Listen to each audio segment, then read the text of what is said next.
Welcome all എംഫേവർ learning ആപ്പിലേക്ക് സ്വാഗതം. നമ്മുടെ 2024 ജനുവരി മാസത്തിലെ ഏറ്റവും പ്രധാനപ്പെട്ട ഒരു കാര്യമെന്ന് പറയുന്നത് പത്മ പുരസ്കാരങ്ങളാണ്.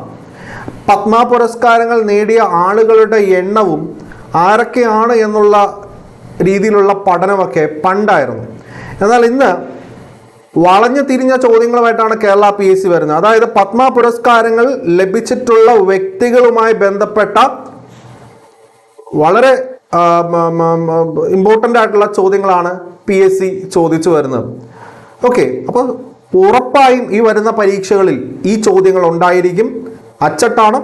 ഈ ഒരു ക്ലാസിൻ്റെ PDF പൂർണ്ണമായിട്ടും നമ്മുടെ എംഫേവർ കേരള PSC ചെക്ക് ചെയ്താൽ മതി. എംഫേവർ കേരള PSC എന്ന ടെലിഗ്രാം ചാനലിൽ നൽകിയിരിക്കും. കൂടാതെ നമ്മുടെ എംഫേവർ ലേണിംഗ് ആപ്പിനുള്ളിൽ കോഴ്സിൻ്റെ ഭാഗമായിട്ടും നൽകുന്നുണ്ട്. ഓക്കെ, ശരി. ടെലിഗ്രാം ചാനലിൽ ജോയിൻ ചെയ്യാനായിട്ട് ടെലിഗ്രാമിൽ സെർച്ച് ചെയ്താൽ മതി. ബാക്കിയുള്ള കാര്യങ്ങളിലേക്ക് നമുക്ക് കടക്കാം. ഓക്കെ, ഓരോന്നായിട്ട് നമുക്ക് ചർച്ച ചെയ്യാം.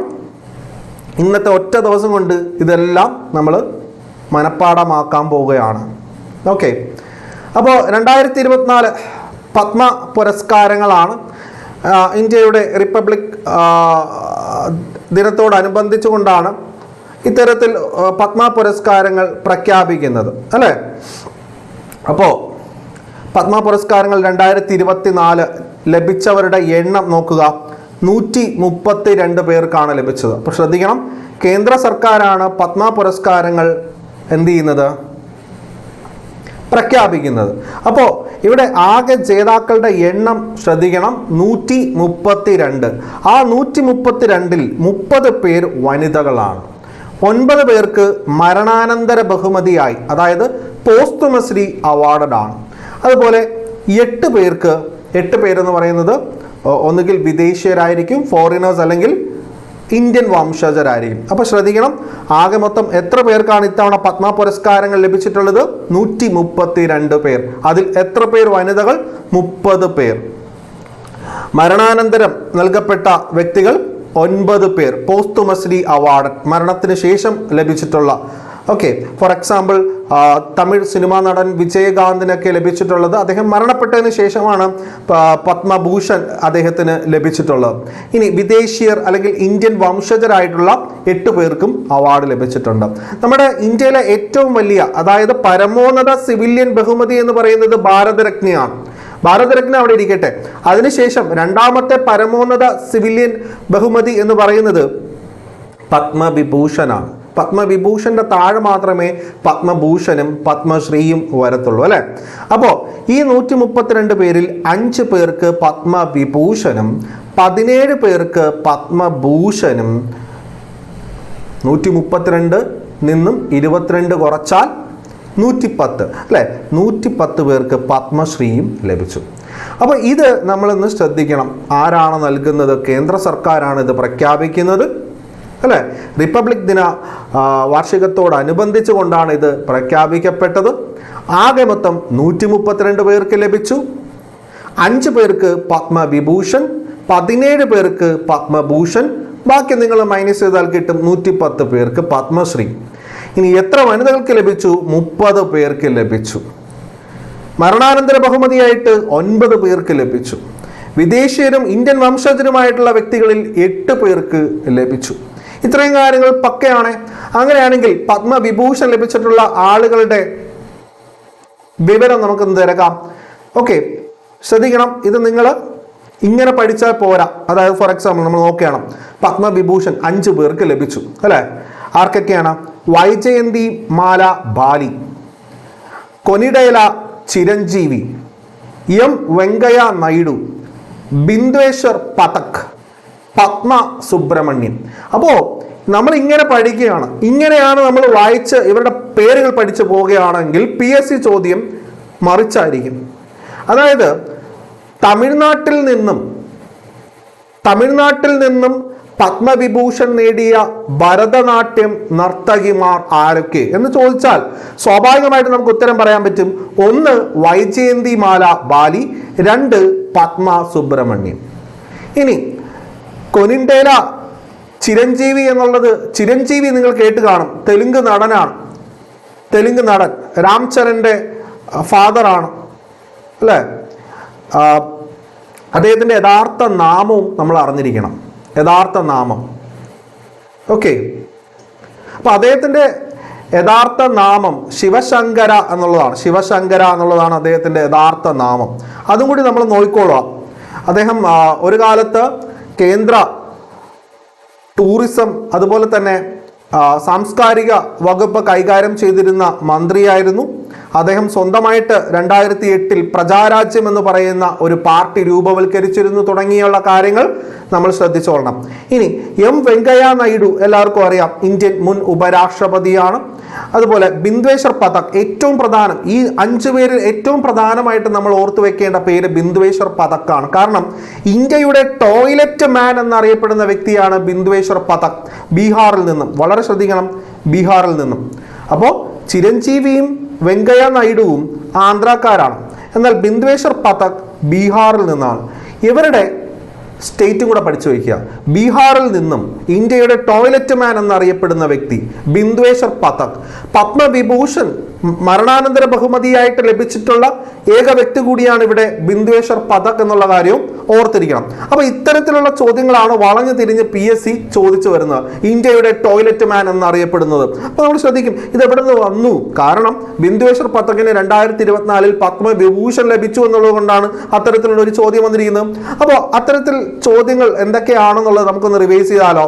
ശ്രദ്ധിക്കാം, പത്മവിഭൂഷൺ ലഭിച്ച ഭരതനാട്യം നർത്തകിമാർ വൈജയന്തിമാല ബാലി, പത്മ സുബ്രഹ്മണ്യം ആന്ധ്രാപ്രദേശിൽ നിന്നാണ്. ഇന്ത്യയുടെ ടോയ്ലറ്റ് മാൻ എന്നറിയപ്പെടുന്നത് ബിന്ദ്വേശ്വർ പഥക്.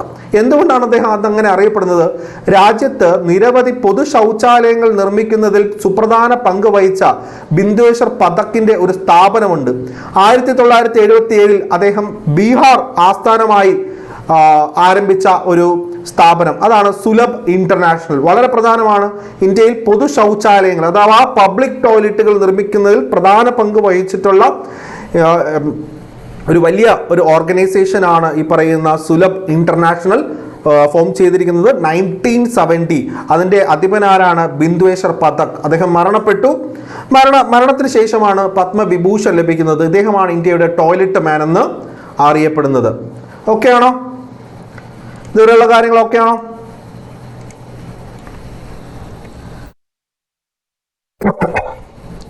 ശരി, അപ്പോൾ ഇത്രയും കാര്യങ്ങളാണ് നമുക്ക് ഈ ഒരു ഭാഗത്ത് നിന്നും പത്മവിഭൂഷൺ എന്നുള്ള രീതിയിൽ നമുക്ക് പഠിക്കേണ്ടതായിട്ടുള്ളത്. ശ്രദ്ധിക്കണം, ഒന്നും കൂടി ഈ 5 പേരുടെ പേരും മറക്കരുത്. കാരണം പത്മവിഭൂഷൺ സ്ഥിരം ചോദ്യമാണ്. 5 പേരുണ്ടെങ്കിൽ വൈജയന്തിമാല ബാലി, കൊനിട്ടൈല ചിരഞ്ജീവി, അതായത് അദ്ദേഹത്തിന്റെ യഥാർത്ഥ നാമം ഓർത്തു വയ്ക്കുക, ശിവശങ്കര വരപ്രസാദ് എന്നുള്ളതാണ് അദ്ദേഹത്തിന്റെ യഥാർത്ഥ നാമം. അദ്ദേഹത്തിന്റെ മകനാണ് രാംചരൺ. വെങ്കയ്യ നായിഡു മുൻ ഉപരാഷ്ട്രപതി, ടോയ്ലറ്റ് മാൻ എന്നറിയപ്പെടുന്ന ബിന്ദ്വേശ്വർ പഥക്, ഭരതനാട്യം നർത്തകി പത്മ സുബ്രഹ്മണ്യം. ഓക്കെ, ഇത്രയും കാര്യങ്ങൾ ഓക്കെയാണ്. അങ്ങനെയെങ്കിൽ പത്മഭൂഷണിലേക്ക് പോവാം. പത്മഭൂഷൺ നേടിയവരുടെ എണ്ണം 17ആണ്. നമുക്ക് പത്മഭൂഷൺ നേടിയവരിൽ 2 പേർ മലയാളികളാണ്. അതാണ് ആദ്യം നമ്മൾ ചിന്തിക്കേണ്ടത്. ആ 2 പേർ മലയാളികളാണ്. ആരൊക്കെയാണെന്ന് ചോദിച്ചാൽ, ഒന്ന് ജസ്റ്റിസ് ഫാത്തിമ ബീവി. ഓക്കെ, അതായത് സുപ്രീം കോടതി ജഡ്ജിയാകുന്ന ആദ്യ വനിത അല്ലേ? അതുപോലെ തന്നെ ഒരു സംസ്ഥാനത്തിൻ്റെ ഗവർണർ പദവിയിൽ എത്തുന്ന ആദ്യ മുസ്ലിം വനിത, അതായത് തമിഴ്നാടിൻ്റെ ഗവർണർ പദവിയിലേക്ക് എത്തിയ ഒരു വ്യക്തി കൂടിയാണ് ജസ്റ്റിസ് ഫാത്തിമ ബീവി. അതുപോലെ രാജഗോപാൽ, ഓലഞ്ചേരി രാജഗോപാൽ പാലക്കാടുകാരനാണ്. കഴിഞ്ഞ തവണ നിയമത്തിൽ നിന്നും BJP സ്ഥാനാർത്ഥിയെ മത്സരിച്ച് വിജയിച്ചു. രാജഗോപാൽ AP വാജ്പേയി സർക്കാരിൻ്റെ കാലഘട്ടത്തിൽ പ്രധാനമായിട്ട് എടുത്തു പറയേണ്ടത് അദ്ദേഹം കേന്ദ്ര റെയിൽവേ സഹമന്ത്രിയായിരുന്നു. അദ്ദേഹത്തിനും പത്മഭൂഷൺ ലഭിച്ചിട്ടുണ്ട്. അപ്പോൾ പത്മഭൂഷൺ ലഭിച്ച മലയാളികളുടെ എണ്ണം 2ആണ്. ആദ്യമേ അത് ഓർത്തു വയ്ക്കുക, ജസ്റ്റിസ് ഫാത്തിമ ബീവിയും മറ്റൊന്ന് രാജഗോപാലും. ബാക്കിയുള്ളവരുടെ പേരുകൾ മുഴുവൻ നമുക്ക് പഠിക്കേണ്ട ആവശ്യമില്ല, എന്നാൽ പഠിക്കേണ്ടതായിട്ടുള്ള ചില കാര്യങ്ങളും ഇതിൻ്റെ അകത്ത് വരുന്നുണ്ട്. ഓക്കെ, അപ്പോൾ നോക്കാം. ഫാത്തിമ ബീവി കേരള.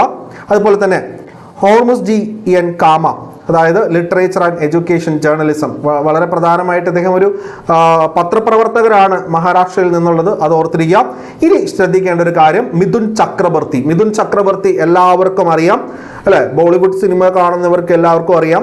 അദ്ദേഹം ബംഗാളിയാണ്. അദ്ദേഹം വെസ്റ്റ് ബംഗാളിൽ നിന്നാണെങ്കിലും ഹിന്ദി സിനിമയിൽ തൻ്റെതായിട്ടുള്ള ശൈലി പതിപ്പിച്ചിട്ടുള്ള ഒരു വ്യക്തിയാണ് മിഥുൻ ചക്രവർത്തി. ഇപ്പോൾ ലേറ്റസ്റ്റ് ആയിട്ട് ഇന്നലെ ഒരു വാർത്ത ഞാൻ കണ്ടായിരുന്നു. അദ്ദേഹത്തിന് വയ്യാതെ അദ്ദേഹത്തിന് സ്റ്റോക്ക് വന്നിട്ട് എന്ത് സംഭവിച്ചു? അദ്ദേഹത്തിന് സ്റ്റോക്ക് വന്നിട്ട് അദ്ദേഹത്തെ ആശുപത്രിയിലേക്ക് കൊണ്ടെത്തിച്ചു എന്നുള്ളൊരു വാർത്ത കണ്ടിട്ടുണ്ടായിരുന്നു. അപ്പം മിഥുൻ ചക്രവർത്തി, അതുപോലെ തന്നെ സീതാറാം ജിണ്ടാൽ, അതുപോലെ യങ് ലിയു, അശ്വിൻ ബാലചന്ദ് മേത്ത, ഇത് എല്ലാവരുടെയും പേര് നിങ്ങൾ പഠിക്കേണ്ട ആവശ്യമില്ല, ജസ്റ്റ് ഒന്ന് പറയുന്നേ ഉള്ളൂ, നിങ്ങൾ ശ്രദ്ധിച്ചാൽ മതി. ഇനി സത്യഭദ്ര മുഖർജി, രാം നായക്, തേജസ് മധുസൂദൻ പട്ടേൽ, ഓലഞ്ചേരി രാജഗോപാൽ, കണ്ടോ മലയാളിയാണ്. ഇനി ദത്തത്രായ് അംബാദാസ് മൈലു അഥവാ രാജ്ദത്ത് എന്നറിയപ്പെടുന്നുണ്ട്. തോഗ്ഡാൻ റിംബോച്ചെ, ഇത് വളരെ ഇമ്പോർട്ടൻ്റ് ആണ്. തോഗ്ഡാൻ റിംബോച്ചെ എന്ന് പറയുന്നത്, അതായത് തോഗ്ഡാൻ റിംബോച്ചെ ലഡാക്കിൽ നിന്നുള്ള ആത്മീയ നേതാവാണ്, മരിച്ചുപോയി. ഓക്കെ, ലഡാക്കിൽ നിന്നുള്ള ബുദ്ധ മതത്തിലെ ഒരു ആത്മീയ നേതാവാണ് തോഗ്ഡാൻ റിംബോച്ചെ. ഇനി പ്യാരിലാൽ ശർമ്മ, അതുപോലെ ചന്ദ്രേശ്വർ പ്രസാദ് താക്കൂർ, ഉഷാ ഉദുപ്പ്. ശ്രദ്ധിക്കുക, ഉഷാ ഉദുപ്പ് ഏറ്റവും പ്രധാനമാണ്. നിങ്ങൾ ഉഷാ ഉദുപ്പ് മലയാളിയാണെന്ന് ചിന്തിക്കുന്നുണ്ടെങ്കിൽ തെറ്റ്. ഉഷാ ഉദുപ്പ് ജനിച്ചിരിക്കുന്നത് ബോംബെയിലും അവരിപ്പോൾ താമസമാക്കിയിരിക്കുന്നത് കൊൽക്കട്ടയിലുമാണ്. അങ്ങനെ വരുമ്പോൾ ഉഷാ ഉദുപ്പ് എങ്ങനെയാണ് മലയാളിയാവുന്നത്? നമ്മൾ തെറ്റിദ്ധരിക്കപ്പെടുന്ന ഒരു കാര്യം, ഉഷാ ഉദുപ്പ് മലയാളം സംസാരിക്കുമെങ്കിലും ഉഷാ ഉദുപ്പ് വിവാഹം കഴിച്ചിരിക്കുന്നത് ഒരു മലയാളിയാണ്. അപ്പോൾ ഉഷാ ഉദുപ്പിന് നമുക്ക് മലയാളി എന്ന് പറയേണ്ട. ഉഷാ ഉദുപ്പ് ഫ്രം വെസ്റ്റ് ബംഗാൾ. ഇനി വിജയ്കാന്ത് അല്ലേ, വിജയ്കാന്ത് ക്യാപ്റ്റൻ എന്ന വിശേഷണം ഉള്ള ഒരു വ്യക്തിയാണ് വിജയ്കാന്ത്. അദ്ദേഹത്തിന് മരണാനന്തര ബഹുമതിയായിട്ട് പത്മഭൂഷൺ ലഭിച്ചു. കുന്ദൻ വ്യാസ്, വളരെ ഇമ്പോർട്ടൻ്റ് ആണ് കുന്ദൻ വ്യാസ്. അദ്ദേഹം പത്രപ്രവർത്തകനാണ്. ഓക്കെ, അപ്പോൾ ശ്രദ്ധിക്കണം, ഇത്രയും പേർക്കാണ് അവാർഡുകൾ പത്മഭൂഷൺ ലഭിച്ചിട്ടുള്ളത്. അപ്പോൾ ഇത്രയും പേരുടെ പേര് നമ്മൾ പഠിക്കേണ്ട പേരുകൾ, അവരുമായി ബന്ധപ്പെട്ടുള്ള കാര്യങ്ങൾ ഞാനിപ്പോൾ പറയാം, നിങ്ങൾ ശ്രദ്ധിച്ചാൽ മതി. നോക്കിയേ, ചോദ്യങ്ങൾ ഇങ്ങനെയായിരിക്കാം വരുന്നത്. പത്മഭൂഷൺ ലഭിച്ച മലയാളികൾ ആരൊക്കെയാണ്? ജസ്റ്റിസ് എം ഫാത്തിമ ബീവി മരണാനന്തര ബഹുമതിയായിട്ട് ലഭിച്ചു. ഓലഞ്ചേരി രാജഗോപാൽ അഥവാ ഓലഞ്ചേരി പാലക്കാടാണ്, ഒ രാജഗോപാൽ. ഓക്കെ, ഇനി തിരുവിതാംകൂറിൽ നിയമബിരുദം നേടിയ ആദ്യ മുസ്ലിം വനിത. ചോദ്യത്തിനുള്ള ഉത്തരം ജസ്റ്റിസ് എം ഫാത്തിമ ബീവി. അടുത്ത ചോദ്യം നോക്കിയേ, മുൻസിഫ്, മജിസ്ട്രേറ്റ്, ജില്ലാ ജഡ്ജി പദവിയിലെത്തിയ ആദ്യ മുസ്ലിം വനിത. Justice M Fathima Beevi. Supreme കോടതിയിലെ ആദ്യ വനിതാ ജഡ്ജിയും ഒരു സംസ്ഥാനത്തിൻ്റെ ഗവർണർ പദവിയിലെത്തുന്ന ആദ്യ മലയാളി വനിതയുമാണ് ആര് എന്ന് പറയുന്നത്? ആദ്യ മലയാളി വനിതയുമാണ് ആര്? Justice M Fathima Beevi. അതായത് തമിഴ്നാട് സംസ്ഥാനത്തിൻ്റെ ഗവർണറായിട്ടാണ് അവർ വന്നിട്ടുള്ളത്. ഓക്കെ, ആദ്യ മലയാളി വനിത അല്ലെങ്കിൽ ആദ്യ മലയാളി മുസ്ലിം വനിത. നേരത്തെ ഞാൻ പറഞ്ഞതിൽ മലയാളി മുസ്ലിം വനിത എന്നുള്ളത് നിങ്ങൾ ചേർത്തോളുക. ഇനി ശ്രദ്ധിക്കാം, എ പി വാജ്പേയി മന്ത്രിസഭയിൽ, എ പി വാജ്പേയി അവസാനമായിട്ട് പ്രധാനമന്ത്രിയായിട്ടിരുന്ന കാലഘട്ടം അല്ലേ, 1999-2004 കാലഘട്ടം. ആ ഒരു കാലഘട്ടത്തിൽ റെയിൽവേ, വിദേശകാര്യ, നിയമവകുപ്പുകളുടെ സഹമന്ത്രിയായിരുന്ന മലയാളിയാണ് ഒ രാജഗോപാൽ. ആ ഒരു കാലഘട്ടത്തിൽ ഒ രാജഗോപാൽ നമുക്കറിയാം, ഒ രാജഗോപാൽ ആകെ MLA സ്ഥാനമാണ് അദ്ദേഹത്തിന് കേരളത്തിൽ നിന്ന് ലഭിച്ചിട്ടുള്ളത്. ഇപ്പോൾ അദ്ദേഹം MLA അല്ലാതാനും. അപ്പോൾ അദ്ദേഹം രാജ്യസഭയിലേക്കാണ് തിരഞ്ഞെടുക്കപ്പെട്ടത്. അതായത് ഈ ഒരു കാലഘട്ടത്തിൽ അദ്ദേഹം ഏത് സംസ്ഥാനത്തിൻ്റെ രാജ്യസഭയുടെ പ്രതിനിധി ആയിരുന്നു എന്ന് ചോദിച്ചു കഴിഞ്ഞാൽ മധ്യപ്രദേശിൽ നിന്നായിരുന്നു. അതൊന്ന് ശ്രദ്ധിച്ചോളണം. ഇനി പത്മഭൂഷൺ ലഭിച്ച ബോളിവുഡ് നടൻ, ഒരേ ഒരു ബോളിവുഡ് നടൻ മിഥുൻ ചക്രവർത്തി. ഇനി പത്മഭൂഷൺ ലഭിച്ച പ്രശസ്ത കാർഡിയോളജിസ്റ്റുകൾ, ആ പേരുകൾ നമ്മളൊന്ന് ശ്രദ്ധിച്ചോളണം. പ്രശസ്ത കാർഡിയോളജിസ്റ്റുകളാണ്, ഇന്ത്യൻ കാർഡിയോളജിസ്റ്റുകളാണ്. അശ്വിൻ ബാലചന്ദ് മേത്ത, അതുപോലെ തേജസ് മധുസൂദൻ പട്ടേൽ. ഓക്കെ, പട്ടേൽ എന്ന് പറയുമ്പോൾ തന്നെ അറിയാം അദ്ദേഹം ഗുജറാത്തുകാരനാണെന്നുള്ളത്. ഇനി പത്മഭൂഷൺ ലഭിച്ച മറാത്തി സിനിമാ സംവിധായകൻ എന്ന് പറയുമ്പോൾ മഹാരാഷ്ട്രയിൽ നിന്നാണ്. ദത്തത്രായ് അംബാദാസ് മൈലു, അദ്ദേഹം അറിയപ്പെടുന്നത് രാജ് ദത്ത് എന്നുള്ള പേരിലാണ്. ഓക്കെ, ഇനി ഞാൻ നേരത്തെ പറഞ്ഞതുപോലെ പത്മഭൂഷൺ ലഭിച്ച ലഡാക്കിൽ നിന്നുള്ള ആത്മീയ നേതാവ് മരണപ്പെട്ടു പോയി. അതുകൊണ്ട് തന്നെ മരണാനന്തര ബഹുമതിയായിട്ടാണ് ഇത് ലഭിച്ചിരിക്കുന്നത്. ടോഗ്ഡാൻ റിംപോച്ചെ, ശ്രദ്ധിക്കണം, ടോഗ്ഡാൻ റിംപോച്ചെ. പത്മഭൂഷൺ ലഭിച്ച പോപ്പ് ഗായിക ഉഷ ഉദപ്പ്. അവരുടെ ജനന മുംബൈയിലും അവരുടെ താമസം കൊൽക്കട്ടയിലുമാണെന്നുള്ള കാര്യം ഓർക്കുക. എങ്ങനെ കേരളമായിട്ട് റിലേറ്റ് ചെയ്തു? അവർ ഒരു മലയാളിയാണ് വിവാഹം കഴിച്ചിരിക്കുന്നത്. ഓക്കെ, ഇനി പത്മഭൂഷൺ ലഭിച്ച തമിഴ് സിനിമാ നടൻ, ക്യാപ്റ്റൻ എന്ന വിശേഷണ പേര്, ക്യാപ്റ്റൻ പ്രഭാകർ എന്ന സിനിമയിൽ അഭിനയിച്ചത് കൊണ്ട് തന്നെ അതിനുശേഷം ക്യാപ്റ്റൻ എന്നുള്ള പേരിലാണ് അദ്ദേഹം അറിയപ്പെടുന്നത്, അല്ലേ? വിജയകാന്ത്. അദ്ദേഹത്തിൻ്റെ യഥാർത്ഥ പേര് നോക്കി. നമ്മൾ നേരത്തെ ചിരഞ്ജീവിയുടെ പേര് പറഞ്ഞതുപോലെ ശിവശങ്കര വരപ്രസാദ് എന്ന് പഠിച്ചതുപോലെ വിജയകാന്തിൻ്റെ യഥാർത്ഥ പേര് വിജയരാജ് അളഗർ സ്വാമി എന്നുള്ളതാണ്. വിജയരാജ് അളഗർ സ്വാമി 2011 മുതൽ 2016 വരെയും തമിഴ്നാടിൻ്റെ പ്രതിപക്ഷ നേതാവായിരുന്നു വിജയകാന്ത്. അദ്ദേഹം 2005 ഒരു പാർട്ടി രൂപവൽക്കരിച്ചിരുന്നു. ചിരഞ്ജീവി 2008 ഒരു പാർട്ടി ഫോം ചെയ്തിരുന്നു, പ്രജാരാജ്യം എന്നുള്ള പാർട്ടി. ആ പാർട്ടി പൂട്ടിക്കെട്ടി അദ്ദേഹം ഇന്ത്യൻ നാഷണൽ കോൺഗ്രസിലേക്ക് പോയി. അതുപോലെ വിജയരാജ് പക്ഷേ ഒരു പാർട്ടി ഫോം ചെയ്തു. ആ പാർട്ടി ആദ്യകാലത്ത് നന്നായിട്ട് പെർഫോം ചെയ്തെങ്കിൽ ഇപ്പോൾ വട്ടപൂജ്യമാണ്. രാജ്യസഭയിലും ലോക്സഭയിലും നിയമസഭയിലും അല്ല. ഏതാണ്? ദേശീയ മൂർപോക്ക് ദ്രാവിഡ കഴകം. ദേശീയ മൂർപോക്ക് ദ്രാവിഡ കഴകം, അതായത് ദേശീയ ഡി, മൂർപോക്ക് എം, ദ്രാവിഡ കഴകം DMDK എന്നുള്ളതാണ്. ഓക്കെ, ഇനി പത്മഭൂഷൺ ലഭിച്ച സാഹിത്യകാരനും പത്രപ്രവർത്തകനുമായ വ്യക്തി, വളരെ ഇമ്പോർട്ടൻ്റ് ആയിട്ടുള്ള വ്യക്തിയാണ് കുന്ദൻ വ്യാസ്. ഓക്കെ, അതുപോലെ ഹോർമുസ് ജിക്കും കിട്ടിയിട്ടുണ്ട്. 2 സാഹിത്യ മേഖലയുമായിട്ടും അതുപോലെ തന്നെ പത്രപ്രവർത്തന മേഖലയുമായിട്ട് 2 വ്യക്തികൾക്ക് പത്മഭൂഷൺ ലഭിച്ചിട്ടുണ്ട്. ഒന്ന് കുന്ദൻ വ്യാസ് ഫ്രം മഹാരാഷ്ട്ര, മറ്റൊന്ന് ഹോർമുസ് ജി എൻ കാമ. ഓക്കെ, കുന്ദൻ വ്യാസ് ശ്രദ്ധിക്കണം, അദ്ദേഹം ഒരു റൈറ്റ് വിങ് ചിന്താഗതിയുള്ള ഒരു എഴുത്തുകാരനാണ്, പത്രപ്രവർത്തനമാണ്. അപ്പോൾ സ്വാഭാവികമായിട്ട് അദ്ദേഹത്തിന് കിട്ടേണ്ടതാണ്. അപ്പോൾ ഇതാണ് പത്മഭൂഷൺ ആയിട്ട് ബന്ധപ്പെട്ട് നമുക്ക് പഠിക്കേണ്ടത്. ഇനി പത്മശ്രീയിലേക്ക് വരുമ്പോൾ 110 പേർക്ക് പത്മശ്രീ ലഭിച്ചു. പക്ഷേ ഇവിടുത്തെ ചോദ്യം 110 പേരുടെ പേര് നമുക്ക് പഠിക്കാൻ പറ്റുമോ? ഇല്ല, അത്രയും പേരുടെ പേര് നമുക്ക് പഠിക്കേണ്ട. നമുക്ക് പത്മശ്രീ ലഭിച്ച മലയാളികൾ ആരൊക്കെ, ആ മലയാളികളുമായിട്ട് ബന്ധപ്പെട്ടുള്ള കാര്യങ്ങൾ, എന്നാൽ PSC ചോദിക്കാൻ ചാൻസ് ഉള്ളതായ മറ്റ് ചില ഒളിഞ്ഞിരിക്കുന്ന ചോദ്യങ്ങൾ, അത് മാത്രം നമുക്ക് നോക്കിയാൽ മതി. ഇവരുടെ എല്ലാവരുടെയും പേര് നമുക്ക് പഠിക്കാൻ സാധിക്കത്തില്ല. ബട്ട് സ്റ്റിൽ നിങ്ങൾക്കൊന്ന് ഒരു തവണ വായിച്ച് നോക്കാനായിട്ട് നമ്മുടെ PDF-ൽ ഇവരുടെ എല്ലാവരുടെയും പേര് കൊടുത്തിട്ടുണ്ട്. ഇത് കാണുമ്പോൾ തന്നെ നമുക്ക് പേടിയാവും, അല്ലേ? ഇത്രയും പേരുടെയൊക്കെ പേര് പഠിക്കാൻ പറ്റുമെന്നൊന്നും പറ്റത്തില്ല, നമുക്കായാലും പറ്റത്തില്ല. അപ്പോൾ പഠിക്കേണ്ട കാര്യങ്ങൾ ഞാൻ നിങ്ങൾക്ക് പറഞ്ഞുതരാം. ഇത്രയാണ് നിങ്ങൾ പഠിക്കേണ്ട കാര്യങ്ങൾ. പത്മശ്രീ ലഭിച്ച മലയാളികൾ ശ്രദ്ധിക്കണം. പത്മശ്രീ ലഭിച്ച മലയാളികൾ: അശ്വതി തിരുനാൾ ഗൗരി ലക്ഷ്മിബായി, അല്ലേ? തിരുവിതാംകൂർ രാജഭരണവുമായിട്ട് ബന്ധപ്പെട്ട്, അല്ലെങ്കിൽ തിരുവിതാംകൂർ റോയൽ കുടുംബാംഗമാണ് അശ്വതി തിരുനാൾ ഗൗരി ലക്ഷ്മിബായി. അടുത്തത് സദനം ബാലകൃഷ്ണൻ. സദനം ബാലകൃഷ്ണൻ എന്ന് പറഞ്ഞാൽ ആരാ? കഥകളി ആചാര്യനാണ് സദനം ബാലകൃഷ്ണൻ, കഥകളി ആചാര്യൻ. EP നാരായണനെ കുറിച്ച് പഠിക്കുമ്പോൾ നിങ്ങൾ ശ്രദ്ധിക്കണം, പത്മശ്രീ ലഭിക്കുന്ന ആദ്യ തെയ്യം കലാകാരൻ, കണ്ണൂരിൽ നിന്നുള്ള പത്മശ്രീ ലഭിക്കുന്ന ആദ്യ തെയ്യം കലാകാരനാണ് EP നാരായണൻ. ഇനി സത്യനാരായണ ബലരി, കാസർഗോഡ് നിന്നുള്ള ഒരു കർഷകനാണ് സത്യനാരായണ ബലരി. ഇനി P ചിത്രൻ നമ്പൂതിരിപ്പാട് വളരെ ഇമ്പോർട്ടൻ്റ് ആണ്. അദ്ദേഹം വിദ്യാഭ്യാസ പണ്ഡിതനാണ്. ഏറ്റവും വളരെ പ്രധാനപ്പെട്ട ഒരു വ്യക്തിയാണ് P ചിത്രൻ നമ്പൂതിരിപ്പാട്. ഇനി മുനി നാരായണ പ്രസാദ്, അദ്ദേഹം ഈ പറയുന്ന ശ്രീനാരായണ ഗുരുകുലവുമായി ബന്ധപ്പെട്ട്, വർക്കല ഗുരുകുലവുമായി ബന്ധപ്പെട്ട് നിൽക്കുന്ന ഒരു വ്യക്തിയാണ് മുനി നാരായണ പ്രസാദ്. അപ്പോൾ എത്ര പേർക്കാണ്? 6 പേർക്ക്, അല്ലേ? അതായത് അശ്വതി തിരുനാൾ ഗൗരി ലക്ഷ്മിബായി, സദനം ബാലകൃഷ്ണൻ, EP നാരായണൻ 3, 4 സത്യനാരായണൻ ബലരി, 5 ചിത്രൻ നമ്പൂതിരിപ്പാട്, 6 P മുനി നാരായണ പ്രസാദ്. അപ്പോൾ 2 പത്മഭൂഷൺ ലഭിച്ച മലയാളികൾ, 6 പത്മശ്രീ ലഭിച്ച മലയാളികൾ. ഓക്കെ അല്ലേ? അപ്പോൾ നമുക്ക് ശ്രദ്ധിക്കാം. ചോദ്യം നോക്കേ. തിരുമുൽ കാഴ്ച, ദി ഡോൺ എന്ന പേരിൽ കവിതാ സമാഹാരങ്ങൾ, Sree Padmanabha Swamy temple, Tulasi garland, the mighty Indian experience എന്നീ പുസ്തകങ്ങൾ രചിച്ചത് ആര് എന്ന് ചോദിച്ചാൽ അവിടെ ഉത്തരം കൊടുക്കണം അശ്വതി തിരുനാൾ ഗൗരി ലക്ഷ്മിബായി. ഓക്കെ, കണ്ടോ ചോദ്യം വരുന്ന രീതി. ഇനി പത്മശ്രീ ലഭിച്ച കഥകളി കലാകാരൻ, അതാണ് സദനം ബാലകൃഷ്ണൻ. ഓക്കെ, പത്മശ്രീ ലഭിച്ച കഥകളി ആചാര്യൻ എന്ന് ചോദിക്കാം, സദനം ബാലകൃഷ്ണൻ. ഇനി പത്മശ്രീ ലഭിച്ച ആദ്യ തെയ്യം കലാകാരൻ കണ്ണൂരിൽ നിന്നും ആരാണ്?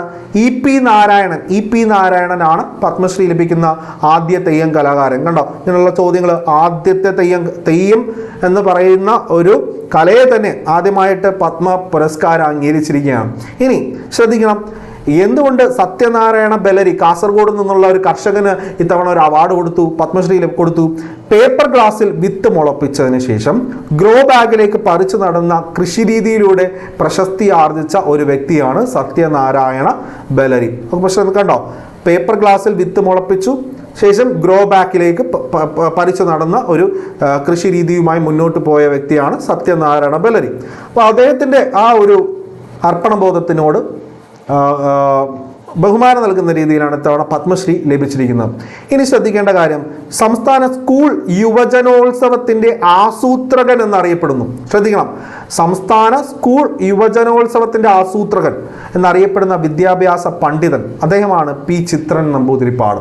അദ്ദേഹം എഴുതിയിട്ടുള്ള ഒരു യാത്രാ വിവരണ ഗ്രന്ഥം കൂടി നിങ്ങൾ പഠിച്ചു വെച്ചോ, പുണ്യ ഹിമാലയം. ഓക്കെ, ഇനി വർക്കല ശ്രീനാരായണ ഗുരുകുലം അധ്യക്ഷനും ആത്മയനം എന്ന പേരിൽ ഒരു ആത്മകഥ തന്നെ രചിച്ച വ്യക്തിയാണ് മുനി നാരായണ പ്രസാദ്. കേട്ടോ, ആത്മയനം. ഇനി ശ്രദ്ധിച്ചോണം, ഇനി നമ്മൾ മലയാളികളെ വിട്ടു. 6 പത്മശ്രീ ജേതാക്കളുമായി ബന്ധപ്പെട്ട് ചോദ്യം ഇതിൻ്റെ അപ്പുറം ഇനി വരത്തില്ല. പക്ഷേ മറ്റ് ചില പ്രധാനപ്പെട്ട പത്മശ്രീ നേടിയിട്ടുള്ള ആളുകളെ നമ്മൾ വിശേഷിപ്പിക്കേണ്ടതായിട്ടുണ്ട്. അതിലൊന്ന് അസാമിൽ നിന്നുള്ള ഇന്ത്യയിലെ ആദ്യ വനിതാ പാപ്പാൻ, അതായത് ഇന്ത്യയിലെ ആദ്യ വനിതാ പാപ്പാൻ, അതാണ് ഉത്തരം പാർവതി ബറോ.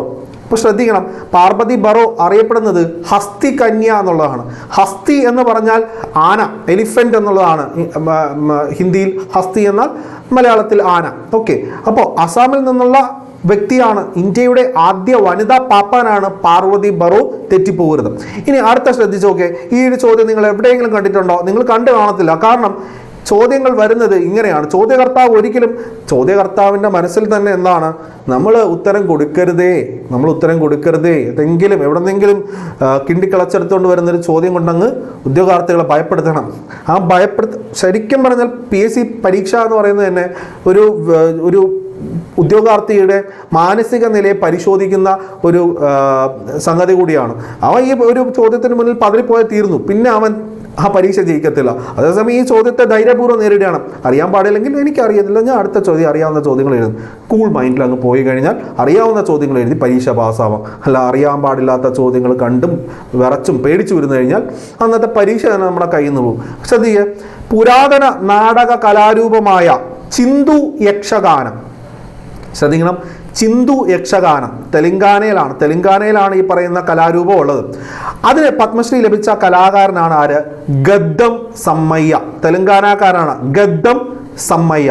ഇനി പത്മശ്രീ ലഭിച്ച പച്ചമരുന്ന് വിദഗ്ധർ, ഓക്കെ, അപ്പോൾ 2 പേരാണ്. ഒന്ന് യാനും ജമോ ലെഗോ, അരുണാചൽ പ്രദേശിൽ നിന്നുള്ള യാനും ജമോ ലെഗോയും, മറ്റൊന്ന് ഛത്തീസ്ഗഡിൽ നിന്നുള്ള ഹേമന്ത് മാഞ്ചി. ഒന്ന് ശ്രദ്ധിച്ചോളാം, പച്ചമരുന്ന് വിദഗ്ധരാണ്. സാധാരണ നമ്മൾ അലോപ്പതിയും ഹോമിയോപ്പതിയും ഒക്കെ പറയുന്ന കൂട്ടത്തിൽ ഇവിടെ പച്ചമരുന്ന് വിദഗ്ധരായ 2 പേർക്ക് അല്ലേ, എന്താണ്, യാനും ജമോ ലെഗോ, അതുപോലെ തന്നെ ഹേംചന്ദ് മാഞ്ചി, 2 പേർക്ക് അവാർഡ് ലഭിച്ചു പത്മശ്രീ. ഇനി അടുത്തൊരു ചോദ്യം നോക്കിയേ, അതായത് ആദിവാസി വിഭാഗത്തിൽ നിന്നും വളരെ പ്രധാനമായിട്ട് 3 പേർക്ക്, ഓക്കെ, നമ്മൾ മൂന്ന് പേരിൽ അധികം 4-5 പേരുണ്ട്, പക്ഷെ നമുക്ക് പഠിക്കേണ്ടത് 3 പേരുടെ പേരാണ്. കാരണം ഇവർ അത്യാവശ്യം പ്രശസ്തി ആർജിച്ചിട്ടുള്ള വ്യക്തികളാണ്. ഛത്തീസ്ഗഡിൽ നിന്നുള്ള ഒരു ആദിവാസി സാമൂഹിക പ്രവർത്തകനാണ് ജഗേശ്വർ യാദവ്. അതുപോലെ വെസ്റ്റ് ബംഗാളിൽ നിന്നുള്ള ആദിവാസി പരിസ്ഥിതി പ്രവർത്തകനാണ് ദുഖു മാജി. ജാർഖണ്ഡിൽ നിന്നുള്ള ആദിവാസി പരിസ്ഥിതി പ്രവർത്തകയാണ്, വളരെ ഇമ്പോർട്ടൻ്റ് ആണ്, ചാമി മുർമു. ഓക്കെ, അപ്പോൾ ശ്രദ്ധിക്കണം, ഈ 3 പേരും ആദിവാസി വിഭാഗത്തിൽ നിന്നാണ്. നിങ്ങൾ നോക്കിക്കൊള്ളാം, ജഗേശ്വർ യാദവ്. ശ്രദ്ധിക്കണം, ജഗേശ്വർ യാദവ് ഛത്തീസ്ഗഡ്. ഇനി ദുഖു മാജി വെസ്റ്റ് ബംഗാൾ, ചാമി മുർമു ജാർഖണ്ഡ്. ഇവരുടെ സംസ്ഥാനം കൂടി പഠിച്ചു വയ്ക്കുക. ഏതാണ്? ജാഗേശ്വർ യാദവ് ഛത്തീസ്ഗഡ്, ദുക്കു മാജി വെസ്റ്റ് ബംഗാൾ, ഇനി ഏറ്റവും പ്രധാനം ചാമി മുർമു ജാർഖണ്ഡ്. അതുപോലെ തന്നെ ഹരിയാനയിൽ നിന്നുള്ള ഭിന്നശേഷിക്കാരനായ സാമൂഹ്യ പ്രവർത്തകൻ, ഭിന്നശേഷിക്കാരനാണ്, അതായത് ഡിസേബിൾഡ് ആയിട്ടുള്ള ഒരു പേഴ്സണാണ്, ഗുർവിന്ദർ സിംഗ്, അതും കൂടെ ഓർത്തിരിക്കുക. ഇനി പത്മശ്രീ ലഭിച്ച തമിഴ് സാഹിത്യകാരൻ ഓർത്തുകൊള്ളുക, ജോ ഡിക്രൂസ്. ഇനി മിസോറാമിൽ നിന്നുള്ള സാമൂഹ്യ പ്രവർത്തകൻ വളരെ ഇമ്പോർട്ടൻ്റ് ആണ്. നാഷണൽ ഡെയിലി പത്രത്തിലേക്ക് വളരെ ഒരു കോളം തന്നെ ഇദ്ദേഹത്തിന് വേണ്ടി കൊടുത്തിട്ടുണ്ട്. കാരണം വടക്ക് കിഴക്കൻ സംസ്ഥാനങ്ങളിൽ നിന്ന് ഒരു സാമൂഹ്യ പ്രവർത്തകന് പുരസ്കാരം ലഭിക്കുകയാണ്. വടക്ക് കിഴക്കൻ സംസ്ഥാനം എന്ന് പറയുമ്പോൾ തന്നെ ട്രൈബൽ മേഖലയുമായി ബന്ധപ്പെട്ട് വരുന്നതാണ്. അപ്പോൾ ശ്രദ്ധിക്കണം, സംഗതൻ കിമ മിസോറാമിൽ നിന്നുള്ള സാമൂഹ്യ പ്രവർത്തകനാണ്. ഇനി ശ്രദ്ധിക്കേണ്ട കാര്യമാണ് പത്മശ്രീ ലഭിച്ച കായിക താരങ്ങൾ ഏറ്റവും പ്രധാനമായിട്ട് നിങ്ങൾ 2 പേര് ഓർത്ത് വെച്ചാൽ മതി. ഒന്ന് രോഹൻ ബൊപ്പണ്ണ, ടെന്നീസാണ്, ഈ ഇടയ്ക്ക് ഒരു ഗ്രാൻഡ് സ്ലാം കിരീടം നേടിയായിരുന്നു ഡബിൾസിൽ. അപ്പോൾ രോഹൻ ബൊപ്പണ്ണ അല്ലേ, ഓസ്ട്രേലിയൻ ഓപ്പണുമായിട്ട് ബന്ധപ്പെട്ട് നമ്മൾ പഠിക്കുന്നുണ്ട്. ഇനി ജോഷ്ന ചിന്നപ്പ, സ്ക്വാഷ് താരമാണ് ജോഷ്ന ചിന്നപ്പ. ഈ 2 പേരുകൾ നിങ്ങൾ മറക്കരുത്. ബാക്കിയുള്ള പേരുകളൊന്ന് വായിച്ചു വെച്ചാൽ മതി. ശ്രദ്ധിക്കുക, സത്യേന്ദ്ര സിംഗ് ലോഹിയ പാരാ സ്വിമ്മിങ്, അതായത് പാരാ സ്വിമ്മിങ് എന്ന് പറയുമ്പോൾ സ്വാഭാവികമായിട്ട് എന്തെങ്കിലുമൊക്കെ ഒരു ഭിന്നശേഷിയുള്ളവർക്കാണ് പാരാ സ്പോർട്സ് വരുന്നത്. ഇനി ഉദയ് വിശ്വനാഥ് ദേശ്പാണ്ഡെ, അതായത് മല്ലക്കമ്പ് എന്ന് പറഞ്ഞാൽ എന്താണ്? മല്ലക്കം കോച്ചാണ് ഈ പറയുന്ന ഉദയ് വിശ്വനാഥ് ദേശ്പാണ്ഡെ. മല്ലക്കം എന്ന് പറഞ്ഞാൽ എന്താണ്?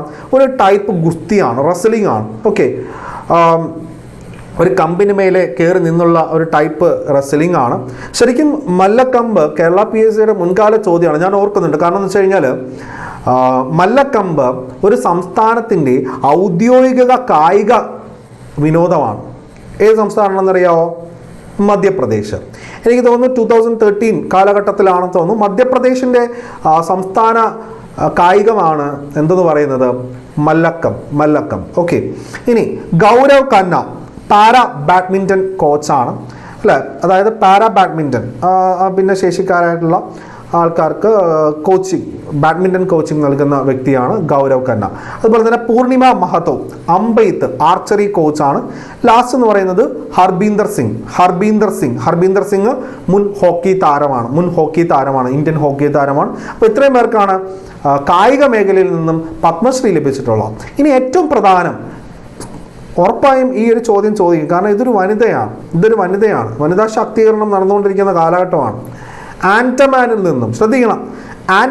നിന്നും നാരിയൽ അമ്മ എന്നറിയപ്പെടുന്ന ഒരു വ്യക്തിക്ക് ഇത്തവണ പത്മശ്രീ പുരസ്കാരം ലഭിച്ചു. ആ പേരെന്ന് പറയുന്നത് കെ ചെല്ലമ്മൻ. അപ്പോൾ നമ്മൾ നാരിയൽ കാ പാനി എന്ന് പറയുന്നൊരു ഡയലോഗ്, ഇന്നസെൻറ്റിൻ്റെ ഡയലോഗ് സന്ദേശം സിനിമയിലുണ്ട്. നാരിയൽ അപ്പോൾ നിങ്ങൾക്ക് മനസ്സിലായി കോക്കനട്ടാണ്. അപ്പോൾ ശ്രദ്ധിക്കണം, ഓർഗാനിക് ഫാമിങ്ങിലൂടെ ആൻഡമാനിൽ തെങ്ങ് കൃഷിക്ക് ഏറ്റവും കൂടുതൽ പ്രശസ്തി നേടിക്കൊടുത്ത വ്യക്തിയാണ് ആര്? കെ ചെല്ലമ്മൻ. അതുകൊണ്ടാണ് അവർക്ക് ഇത്തവണ പുരസ്കാരം ലഭിച്ചിരിക്കുന്നത്. ഓക്കെ, അപ്പോൾ ഈ പറയുന്ന ക്ലാസ്സിൻ്റെ നോട്ട് നമ്മുടെ ടെലിഗ്രാം ചാനലുണ്ടാവും. സമ്പൂർണ്ണമായ നോട്ട് പഠിച്ചങ്ങ് കയറി വരിക. ഓക്കെ.